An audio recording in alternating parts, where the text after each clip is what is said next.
The following is a production of DallasCowboys.com and the Dallas Cowboys Football Club. How about them Cowboys? Yeah! Go Cowboys!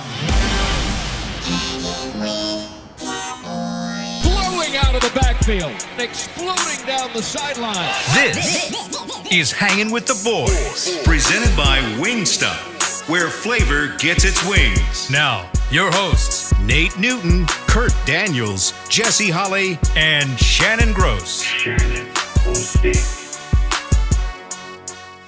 Thursday, looking live at Tostitos Championship Plaza outside Ford Center at the Star in Frisco, Texas, where it doesn't get much better than this. 79 degrees, the high is 85, the low is 54.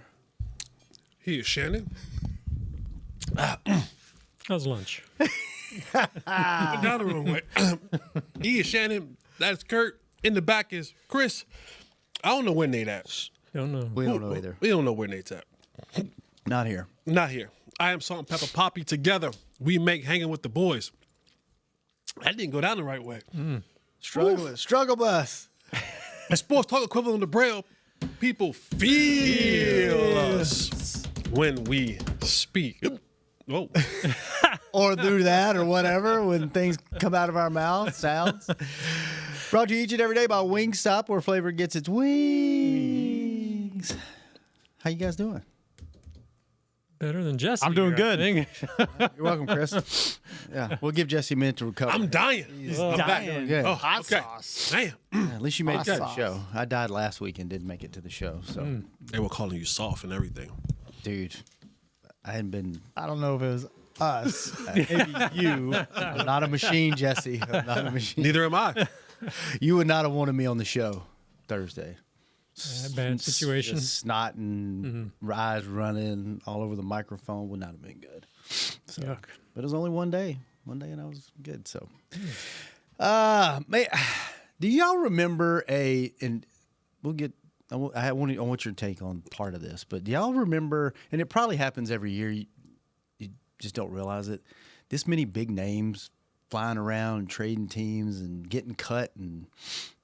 A lot of receivers, for sure. Well, that's what I was going to bring up. What is your take on why so many big name, big contract receivers are flat out just getting cut because, people don't want to take on their contracts? Is there that much talent now coming out of college that receiver depth is better than it used to be and it's easier to get a number 1, 2, or 3? Is the game changing? Is the salary cap affected? What's your take on that? I think the answer is yes to all of the above. I think the talent has definitely grown.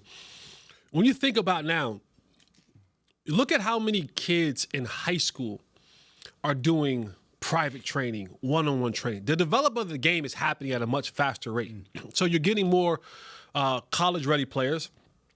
And then you're getting into college, and now those guys aren't taking as long as it used to take to get ready. So you just have a accelerated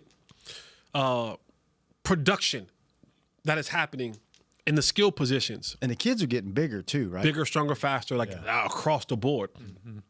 And then the second thing is when they come into the league, you're starting to see more now of the system, right? We used to make fun of the system quarterback or the system.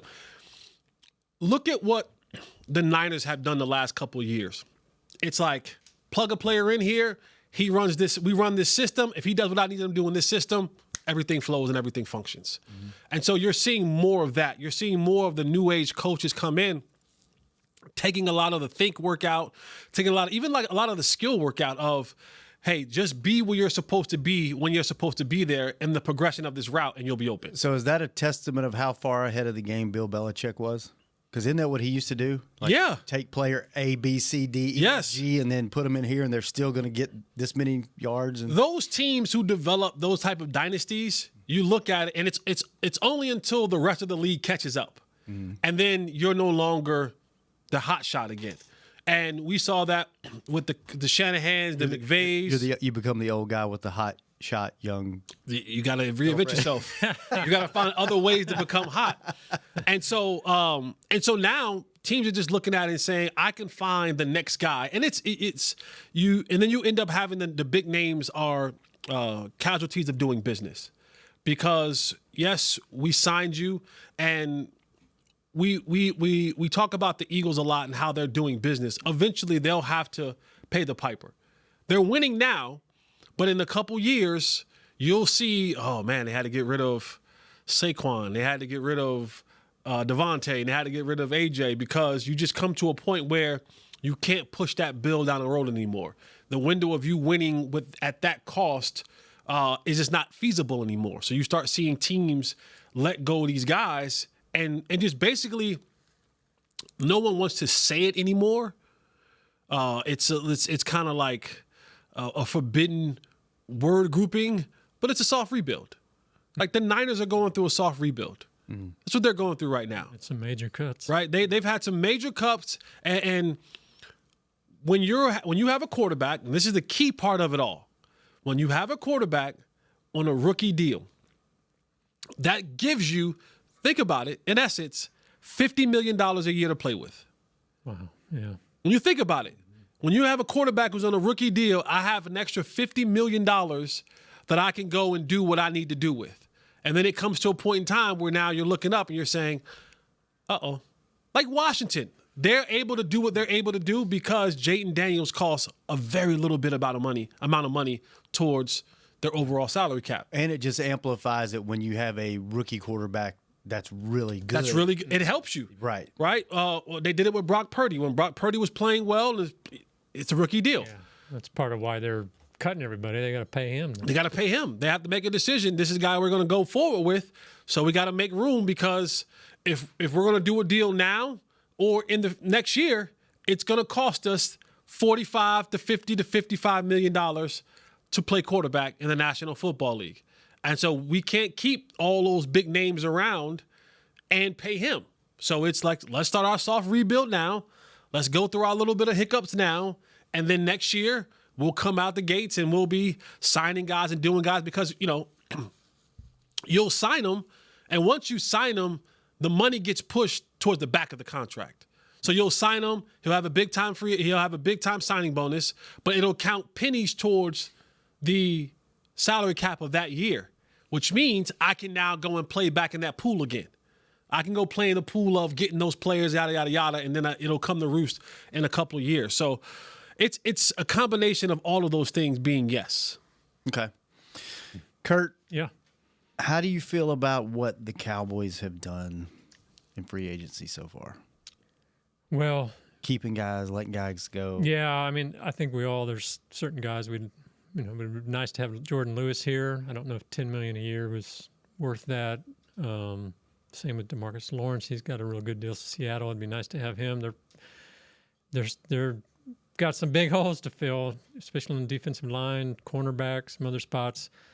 I like that they're adding depth, but I don't feel like they've really, other than maybe linebacker, I don't think they've really added any impact players. So they're kind of doing what they said they were going to do, just Selectively aggressive, and just kind of, I guess the plan is they're setting themselves up so they can grab impact players in the draft. But right now it's got the fan base a little worried, I think. It's like, it feels like business as usual. And business has not been good for 20 Well, that's the thing. This is That little drought, you mean? yeah. Yes. This has been the roadmap for them for years, and You're going and getting a bunch of guys that nobody else wanted, that never lived up to their potential, that you're thinking can fill holes because at one time they were first round talent or second round talent. It just feels like the same old thing at I think a very pivotal point in this franchise. I feel like you're losing your fan base. I feel like everybody's just kind of ho-hum, whatever. And I feel like the business model is going the same way it used to, when you need to maybe, whatever happens on the field happens on the field, right? Like, I feel like maybe they're over-evaluating the talent that's on the roster again, because they're not going and making they're re-signing guys that are good players, right? Yeah. But they're not, like Osi, you talked about it, not really a $20 million player, but homegrown, somebody you like, somebody that's familiar with the system, somebody that's here, probably overpaid a little bit or a lot, however you look at it. You know, I think all the rest of the re-signed guys, the special teams, you want to keep them intact because that was a shining point, you know, last year. You got that back. By the way, shout out to Cavante Turpin, probably the richest man in Monroe, Louisiana now. He goes back home. So shout out to Cavante. But I mean, it just feels like, you know, and listen, if I was upstairs, this was my organization, I would probably be the same way. This is the way I do business. This is my team. This is the way I'm going to run it. I would hope you wouldn't. Yeah. Eventually, I'm going to get there, but at the same time, it's like, I think you just, as a fan, you just want to shake up. You want to, you know. I think Jerry even said it last week that, you know, they are planning on these young guys and these injured guys coming back and stepping up, and man, that's a lot of hope. A lot of hope. Didn't work last year. And I tell you what, if you miss on the draft, because it looks like where you're going with running back, you're all in on the draft, whether you go early or whatever. Because you know Rico, and I don't remember a time here where running back was this uncertain. Yeah. You've always had somebody that was familiar. With Rico gone, and you what's it, Williams? Javante. Right, which is basically the numbers look like kind of a Rico 2.0. But He's less than Rico, in my opinion. Yeah, and you're not familiar with And that's a Tar Heel I'm talking about. Oh, that's tough. That you see what I'm saying? You know I got a Tar Heel biased. So you're putting all your eggs in a draft. It looks like a draft basket that you haven't hit on. You definitely didn't hit last year. You last 2 years, really. Yeah. right. So if you don't hit on this, you're talking about disaster for your franchise if that's where you're going. And so far in free agency, that seems like where you're going. Yeah, Jerry made the comment this offseason, and I guess this will be the comment. Last year it was all in. This year will be the selectively aggressive. And then he talked about the other day was the last Wednesday about we don't have any holes. We don't have any voids. These are void fillers. Okay, this what these are. You can say you don't have any voids. You got voids. You have void at linebacker. You still got void at corner. You got void at running back. You had void at second wide receiver. Like, you got voids. Mm-hmm. You still probably have some voids up front on the defensive line, and you could probably afford to bring in maybe another offensive line or two. You got voids. Yeah. And these players, I get why they're doing it. Like, the move, I think, who was it? Denzel Washington says, never confuse movement with progress. Mm-hmm. And so they're making moves to fill the void, but these aren't progressive moves. None of them. These are moves you have to make to operate the franchise. These are moves that you have to make to actually play legal football. Yeah. Like, you know what I'm saying? Like, to actually have 11 dudes on offense, have 11 dudes on defense, and have 11 dudes on special and not teams. get embarrassed on Sunday. People don't realize they only had like 40 guys on the right. That's what I'm saying. roster. So you actually have to go sign. You people gotta sign people to make a roster. Make a roster. They allow you to have 90. Right now they got like 40. So you got 50 guys to go. Thanks for putting that in perspective. Yeah, you know, I'm just letting y'all know. Yeah, that's what I'm saying. Like, at some point, you got to get guys. You got to get guys. You have to get guys on this roster to have a legal roster to go and play football and practice football and do all the team things that you need to do, you know, week in and week out during the offseason. So I get it. I understand it. And I don't know if this was on purpose by you, Kurt, or it just happened that way. All right. But there's this emphasis that we keep seeing. Former first round, former first round, I thought that first was round, former first round, former first round, former first round. Like when you put it on this list, like that was. I thought that was interesting. That that's a telling sign. Like we are I call it we're the spin the block franchise. If we liked the guy doing the draft 7 years ago, we liked their traits 6 years ago, 5 years ago. We think we could do better than somebody. We'll spin the block on them quick. Yeah. You know, and so when you hear former first round pick, just want to let people know you never hear former first round pick over players that were actually lived up to that billing.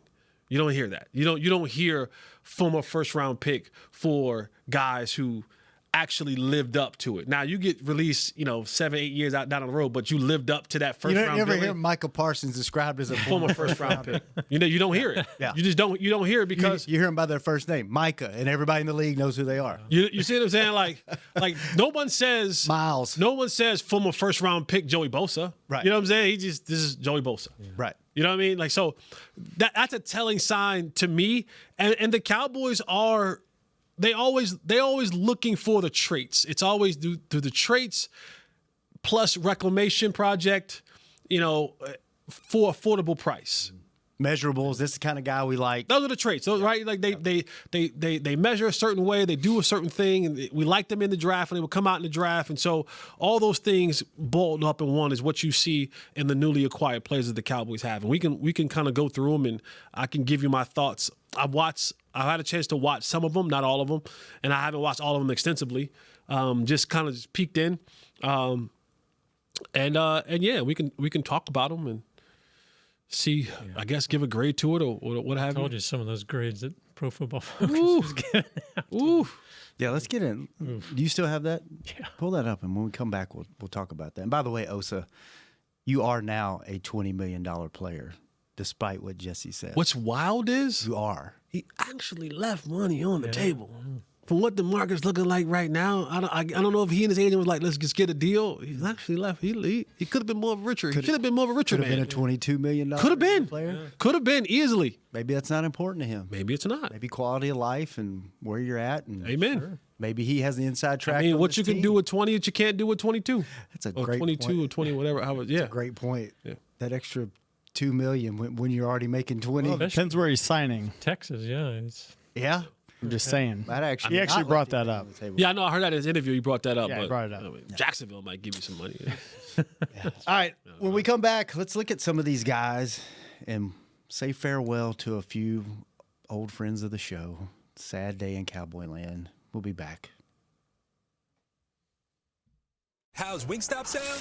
Crispy, juicy classic wings, sauced and tossed in those 11 soul-satisfying flavors. Paired with hand-cut seasoned fries, house-made honey mustard, blue cheese, or signature Wingstop ranch. I think you've heard enough. Get your flavor delivered at wingstop.com. This is Nate Newton from Hangin with the Boys, and Wingstop is here to bring the flavor to game day as the official wings of the Dallas Cowboys. Order now by downloading the Wingstop app or ordering online at wingstop.com. Hey, Cowboys fans, the 2024 football season is here, and SeatGeek is here to help you experience all the action. SeatGeek makes it easy to find tickets so you can be a part of all the touchdown celebrations this season. Whether you're buying or selling tickets to Cowboys football games or to any other live event, SeatGeek is the place to do it. SeatGeek is the official primary ticketing partner of the Dallas Cowboys. The most disruptive idea in ticketing? A ticket that works. Expect the expected. SeatGeek. How about them Cowboys? Or how about them Tyson Cowboys Nuggets? As we cheer for the stars on the field, we love that we've also got some stars on our plate, thanks to Tyson brand star-shaped Cowboys Nuggets. They sure make game day special, and for every purchase of the new Tyson Cowboys Nuggets this holiday season, Tyson Foods will donate $1 to the Salvation Army up to $100,000. As you enjoy your stars on and off the plate, remember, tailgates and game day have always been Tyson. We got big personalities. We got big hair, big belt buckles. We got fans all across this big state and enemies in every other one. We even got a big star on the 50-yard line. Smirnoff knows football is a we thing, an experience that is best enjoyed together. With good drinks and good folks home or away, we rally together. We cry together, and we always rally cry together because, most of all, we got big love for them boys. Smirnoff, we do game days. Please drink responsibly. Back to Hangin' with the Boys.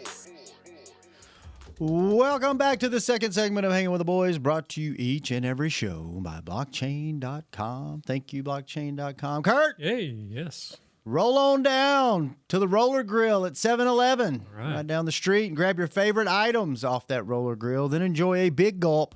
Oh, big gulp, son. Jesse needs a big gulp after that intro to Struggling the over first there. segment. He was struggling. For just 89 cents, valid at participating stores. Fill up at Pump 8 and get game a day ready. All right. Let's say goodbye to a couple of Chris old got some friends. trivia for us. Oh, yeah. I got something for you. Let's do trivia first. Someone brought this up to me a couple shows ago. Did you research it to make sure it was accurate? It was accurate. Okay, good. Okay. Can you name the players left from the Garrett era? The players left from the Garrett era. So, one coach ago. How many years ago was that? 5? 5. Yeah. 5 years. Um, How many are there? I'm not going to tell you. 0 then. Dak, C.J. Goodwin, C.J. Goodwin. That's 2. Dak, C.J. CD, Donovan Wilson. Donovan Wilson, CD. and that's it. CD didn't play for Garrett? He was drafted in 2020, which was the COVID year, and that was McCarthy's first draft. That's right. That's it. 3 guys. Three guys left. Wow. Dak, C.J., and Donovan. Donovan, that's it. It's a good trivia question, Chris. Yeah. Thanks. Appreciate that. And Dak's now your longest tenured Cowboy, right? Yep. Yeah. How many years? 10? It's 2016, so this will be 9? I'll be interested to see when the training camp starts because that's when they come and find out what the youngest team in the NFL is. Yeah, that will be interesting. Jourdan Lewis, DeMarcus Lawrence, not surprised by either one of those guys leaving. for what they signed for. Yeah. And I was shocked that Jourdan Lewis got that. I'm happy for Jourdan Lewis. Yeah. I was shocked that he got 10. Yeah. Yeah. Yeah, they had said they wanted him back. They were trying to get him, but they just weren't going to go that high. Would y'all pay $10 million for him? Considering you really have one corner right now that you can depend on? I mean, he's 10 is tough. 30 at his age, and I mean, He was your nickel corner. If I don't think I signed Jourdan, if I knew that my team was a serious contender, I might have signed Jourdan back. If I knew that my team was a serious contender, I might have done. Could have been that one piece to. I might have done 2 for 20. really. Yeah. See, that's one person I read speculated that same day they signed Marquise Bell. Could he be your slot guy? Having played some linebacker, he's bigger. No. He's not that good in coverage. No. Okay. No. Not to cover receivers. I mean, what Jourdan did in the slot, you're talking about, he went up against some premium guys. Yeah. You know what I mean? And he battled against some premium guys. I don't think Marquise Bell is versatile, but he's more versatile in the sense of, come down in the box, tackle running backs, cover some tight ends. Yeah. But to have to cover a receiver, 40 yards running across the field, trouble now. Yeah, he'd be in the blender. He would be. So DeMarcus went to Seattle, right? Yes. Yeah. 3 years, $42 million. Shout out to Aiden Dirty. Jourdan Lewis, Jacksonville, 3 years, $30 million. Adoga, same place, 2 years, $7 million. Rico surprised me a little bit, the money that he got. Carolina, 1 year, $6.25 million. That's okay. So the 6.25 is up to Incentive base. yeah. Incentive. It's more like it's like what they gave Javonte. Yeah, that surprised me that they, for what they spent on Javonte, why they didn't bring Dowdle back.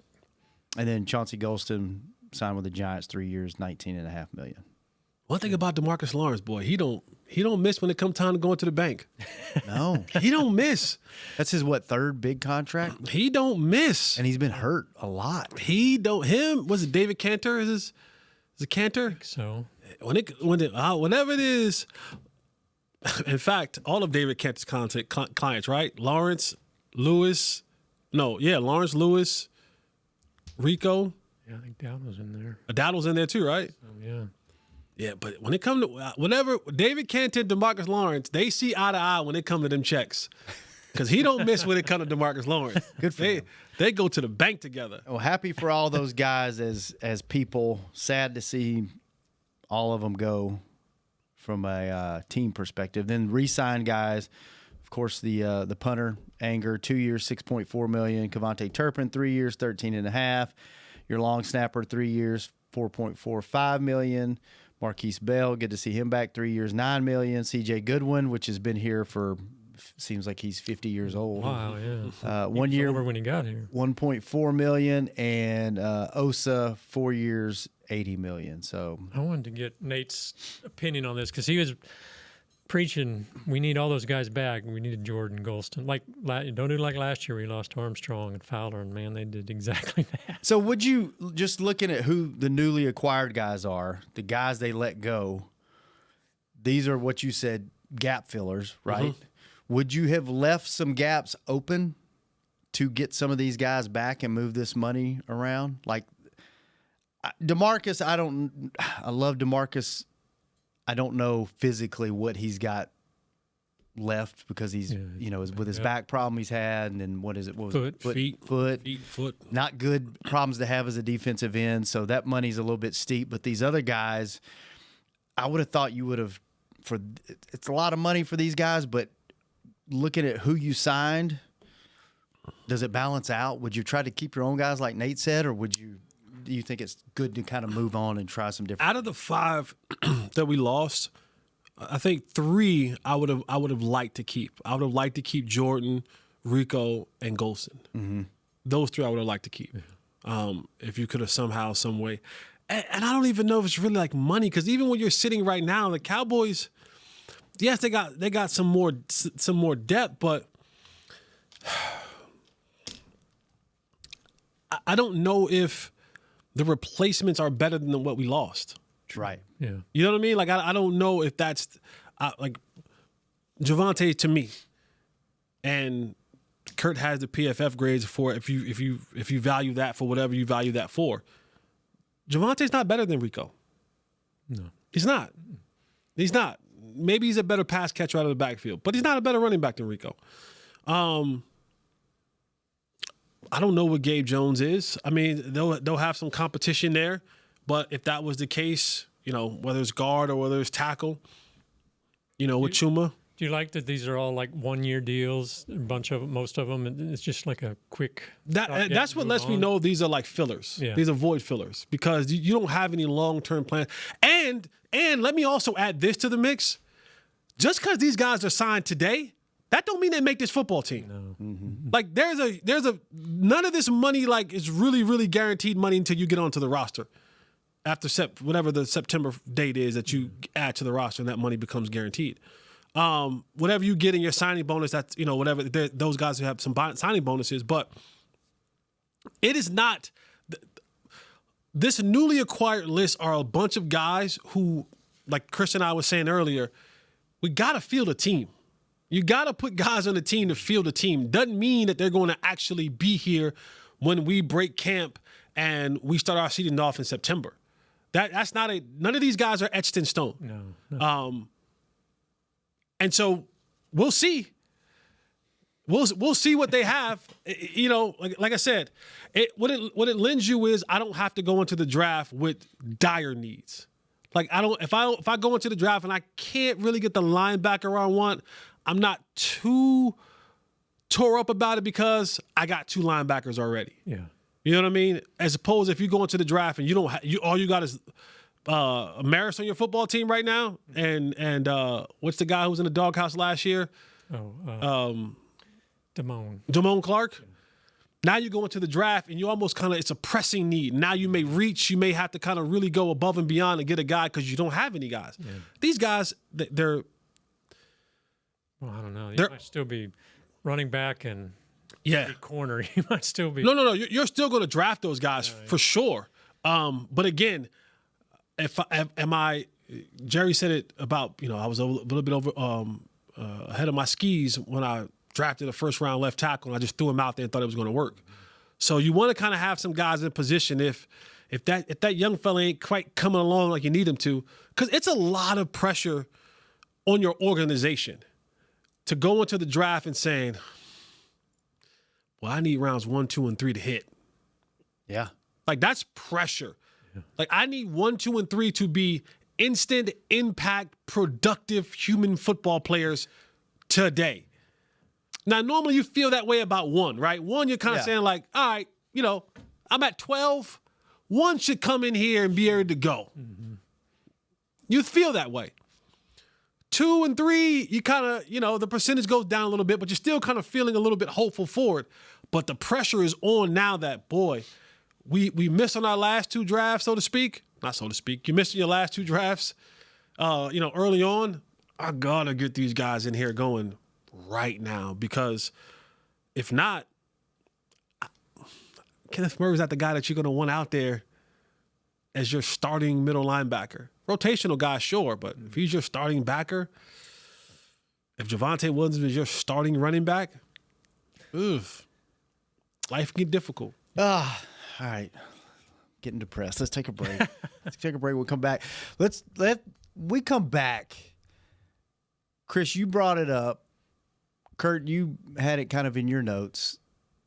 Like, this is a very different looking football team. And a lot of your veteran guys that were your, would get in your face behind closed doors, not really, I don't know if they talked about it a lot publicly, but, DeMarcus Lawrence, Jourdan Lewis, Zach Martin, those were all guys that held that locker room accountable.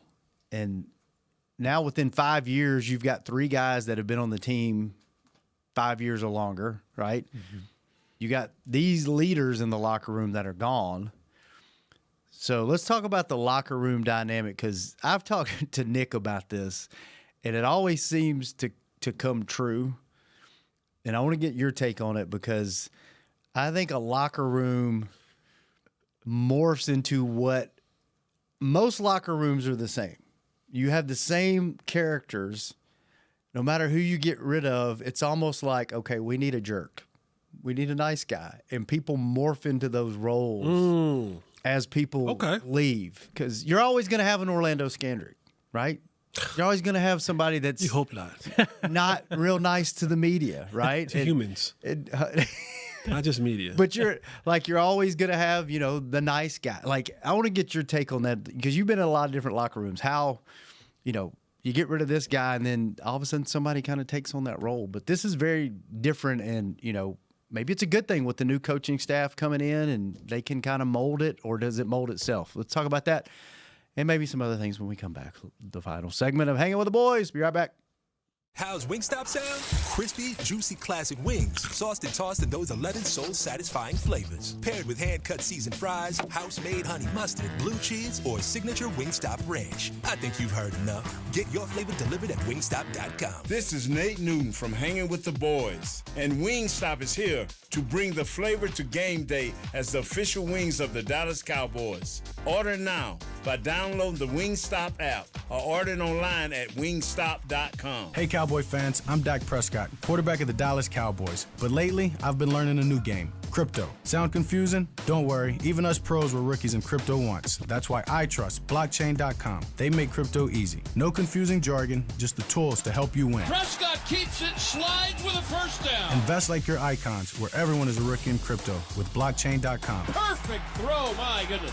Wow, did he ever thread the needle? Visit blockchain.com/Cowboys to get started. Fall is here, and that means football is back, bringing all the delicious game day foods with it. As you prep for all the big games, tailgates, and watch parties, let Yo Quiero be your one-stop destination for all things home gating. Yo Quiero's fresh, flavorful, ready-to-serve guacamole, made with real Hass avocados, will score taste bud touchdowns as you cheer on the Cowboys. Yo Quiero's wide range of mouthwatering and versatile products can be found in your local grocery store's produce or deli section. Grab some today. Hey, Cowboys fans, a 2024 football season is here, and SeatGeek is here to help you experience all the action. SeatGeek makes it easy to find tickets so you can be a part of all the touchdown celebrations this season. Whether you're buying or selling tickets to Cowboys football games or to any other live event, SeatGeek is the place to do it. SeatGeek is the official primary ticketing partner of the Dallas Cowboys. The most disruptive idea in ticketing? A ticket that works. Expect the expected. SeatGeek.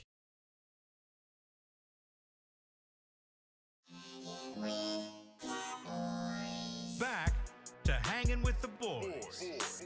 Welcome back to the final segment of Hanging with the Boys, brought to you each and every show by Jigsaw, the proud dating partner of the Dallas Cowboys. Let's talk about the locker room, Jesse. You've been in a few of them, and are they all kind of the same but different? Is there always, your usual cast of characters? Like you have the kind of quiet leader, that sits in there and doesn't say a lot. And then you got the really outspoken, loud guys. And then you've got the guys that don't say anything ever until stuff gets real crazy. And then it's like, all right, fellas, look, this is getting ridiculous. And, is it always kind of the same hierarchy? Yeah. And then when guys leave, like you got some leaders here, DeMarcus and Jourdan Lewis. Jourdan Lewis was kind of he's going to let you know if you're not doing your job, not really put it out in the media, but we'll say we missed our assignments. We didn't do whatever. People kind of morph into, you'll have somebody that'll morph into a Jourdan Lewis guy. You'll have somebody that'll morph into a Zach Martin that's not going to put his business out there, but is that typically everywhere you go? Yes. And when you were describing it before we went to the break, it was very telling, because you're right. When whatever that person is, whoever the vocal leader, when he goes, someone will morph into being in that role. Now, here's the thing about the locker room culture is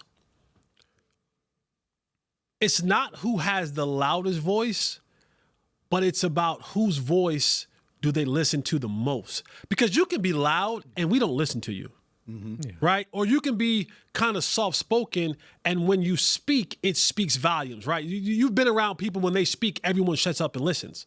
And you've been around people who talk loud, and you're like, oh, this guy's just blowing hot air. And so that's the biggest thing. It's about the guys in the locker room. What voice are they gravitating to? And as much as football is a team sport, it's a cliquish locker room. Not only by position. Like, you'll have your receivers over here, but you'll have your cliques. You'll have your certain amount of people who will hang around them. And in those cliques, things formulate. And depending on who I agree with, who I don't agree with, is who I will follow and how much I will follow them. You think about Dak being the quote unquote leader of this football team.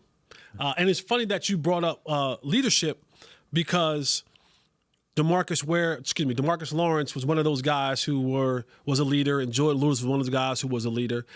And almost right after the news came out that DeMarcus Lawrence was going to the Seahawks,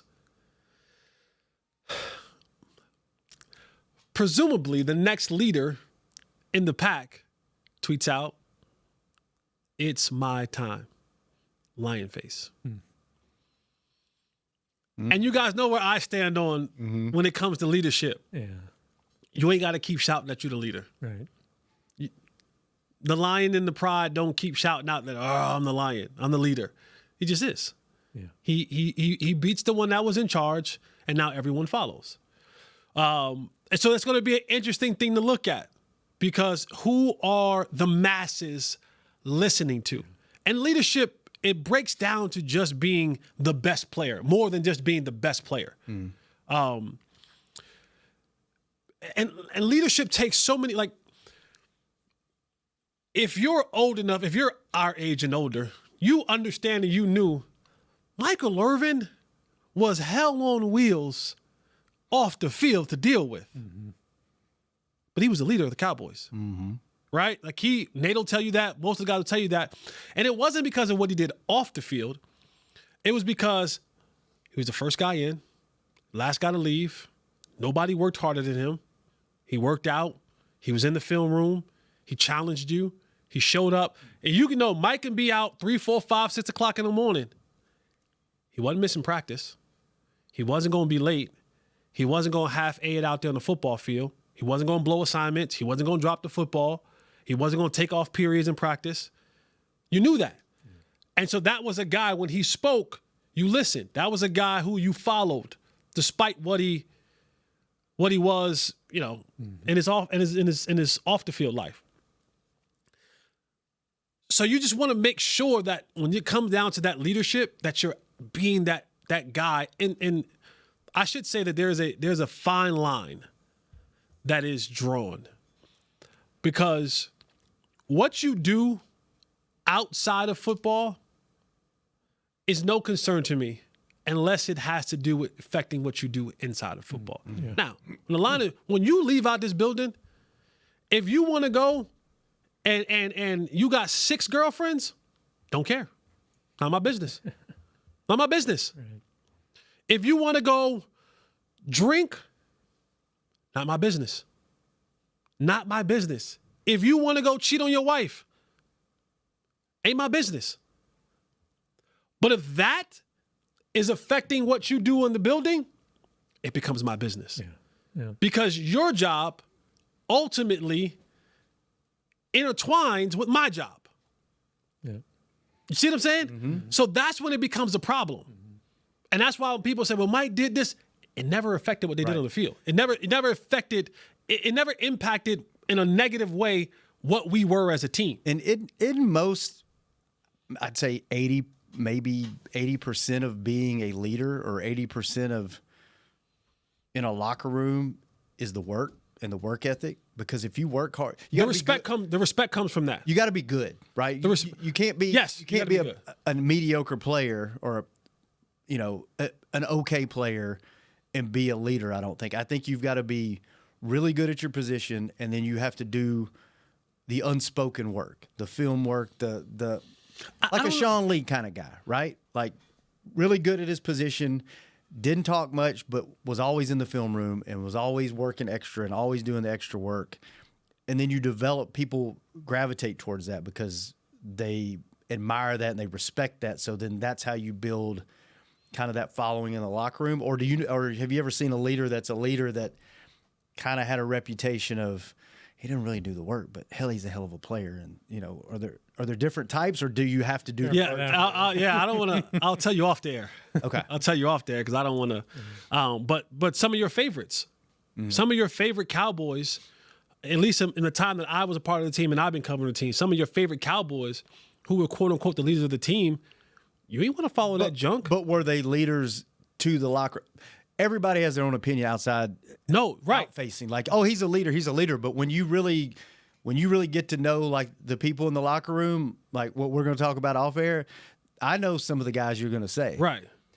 And they were good. Right. They're good. And they were good players. Like you were like, they were like, not only were they good players, they were some of the best players on the team, in the league. But were they leaders, or were they just leaders to the public? Like, did they lead the locker room, or was it kind of like they had a following? Okay. Yeah. Let me say that. They had a following. But they didn't have the whole locker room. They didn't have the whole locker room. In that, somebody, like in the case of Martin, he was probably a good leader, but was he just a good leader to the offensive lineman? I mean, as a guy, Donovan Wilson going to follow Zach Martin, that kind of thing? Is it more, broken up like that? Segmented into kind of position groups? It could be. Offense, defense? It definitely could be. But we talk about offensive linemen. I remember couple years ago when the Niners would talk about Trent Williams. They would say, no, he's a leader. He's an offensive lineman. They said when Trent spoke, we all listened. When Trent said something, offense, defense, whoever, you turned your attention to what he was saying. So it couldn't, yes, at times it could be segmented like that. But there are offensive linemen who would command the attention of the team by their work. The work comes first. Let me say that. You don't get any respect from anybody on this level if the productivity is not there. Yeah. If you a bum, hush. Well, we've talked before. I think we've kind of talked about what some of the struggles of this team been, the locker room leadership. So I hate to see these guys leave, and I do think they were good leaders, but maybe it is time for new blood. I mean, it's been a 30-year drought. If we're basing it on that, you know what I'm saying? Yeah, there hasn't been enough leadership that gets them over the hump. All right. So another question that's related to that: can some of these guys are leaving? Like you said, there's turnover. There's young guys that are going to step in and kind of fill these roles, and some of them will. I think there's some guys that say vocally, "I'm going to be the leader now that he's gone." I think there's some guys that build that following and just organically become a leader. Let's just say Jourdan Bland. We pull him out of thin air, right? Like, he's a young talent. He's good. I don't know anything about his work ethic or anything like that, but if you start getting a following in the locker room, can that translate into confidence on the field and taking you to the next level of your game? Have you ever seen that happen? Yeah, because what happens is when you get a following, now everyone's watching. So now I have to be. Got to work harder. right? I have to be here. Yeah. I have to know what I'm talking about because the following comes in and go, hey, Jourdan, what we have on this coverage? What's the call? If I don't know, I lose my following. Mm-hmm. Like that's the part about the following is when they need answers, when they need understanding, they come to me. And I have to be able to provide that for them. Mentor and all of that, right? Like so now when I'm able to go out there or it's in that meeting, and this has happened. I've seen this happen before. It's in that meeting where whether it's offense, defense, whether it's team, offense, defense, or it's a position meeting. And the coach is saying something. And then that guy goes, hold on, coach. No. Play that again. No, we should be in this, or that was the call. And coach goes, you know what? You're right. Now that, like, it's that type of thing. People looking like, oh, he really knows his stuff. You know what I'm saying? Yeah. It's when you're, sometimes when you're in that meeting room and like I said, coach is calling things out. Now you're looking at it and it's saying, oh, wow, I don't know. I don't know. I don't have the answers. And now I'm looking at you like, well, damn, I can't trust you. I can't follow a man who don't know what he's doing. Yeah. If he knows what he's doing, I can follow. But if he's questioning what he has to do, then I'm going to question him and what I have to do. So now I got to find a new leader. And so when you have those guys that are able to set that type of tone, the following grows. And once you have a following, now you look around and you go, oh, I am the example now. So now I got to watch the extra film. I got to be in the weight room. I got to be here on time. I got to practice. I got to do all these things because I look around and it was just about me. Now I got 7, 8 guys saying, what you think? We counting on you. Yeah. We coming to you for the answers. And that's when that's when you can kind of morph into that leader. But it's the expectations. Kind of organically though, it can't be. I'm the guy. It's got to be. Kurt, you trying to get me in trouble. Pull him off sides, Kurt. You're not going to get me, Kurt. You're not going to get me, Kurt. You're not going to get me. Not trying to. You're not going to get me. Good try. You're not going to get me. All I'm just saying is just be a leader. You don't have to tell everybody that you're the leader. Just be it. There you go. Everyone will know. Just be a leader, Kurt. Don't tell us you're the leader. Everyone will know. Yeah, you just keep doing this work that you do. Okay. All right. Well, fellas, it was fun. Yes, sir. This hopefully we'll have some big news, some big free agent signing in the next week. We can talk about next week. If not, who knows what we'll talk about? Who knows? Draft. Something. It's the Cowboys. Texas. I'm sure somebody upstairs will say something that we'll be able to, maybe the Mavs will make another move. Something. Completely random. Did you see what Southwest did? I heard about it when I was driving in. Southwest is crazy. At least we didn't trade Luka. Stop it, Southwest. You guys lost a lot of customers with that new policy. Is Southwest a sponsor? Sorry. No. If you are. No. So they're American not. Airlines. They're not. American Airlines. We love Yeah, right. American Airlines. Let's go. I will fly American now. I used to be on the other side because of the free bag policy. I never liked that. Yep. Now I'm thanks American. Yep. Supporting the Cowboys because here we go. All right, fellas, good stuff. We will be back next Thursday, same time, same place. What? Maybe. Uh-oh. Uh-oh. I'm joking. Oh, okay. All right. Like, oh. When is You drop another sponsor. Yeah, I know. Talking about it. when is the draft?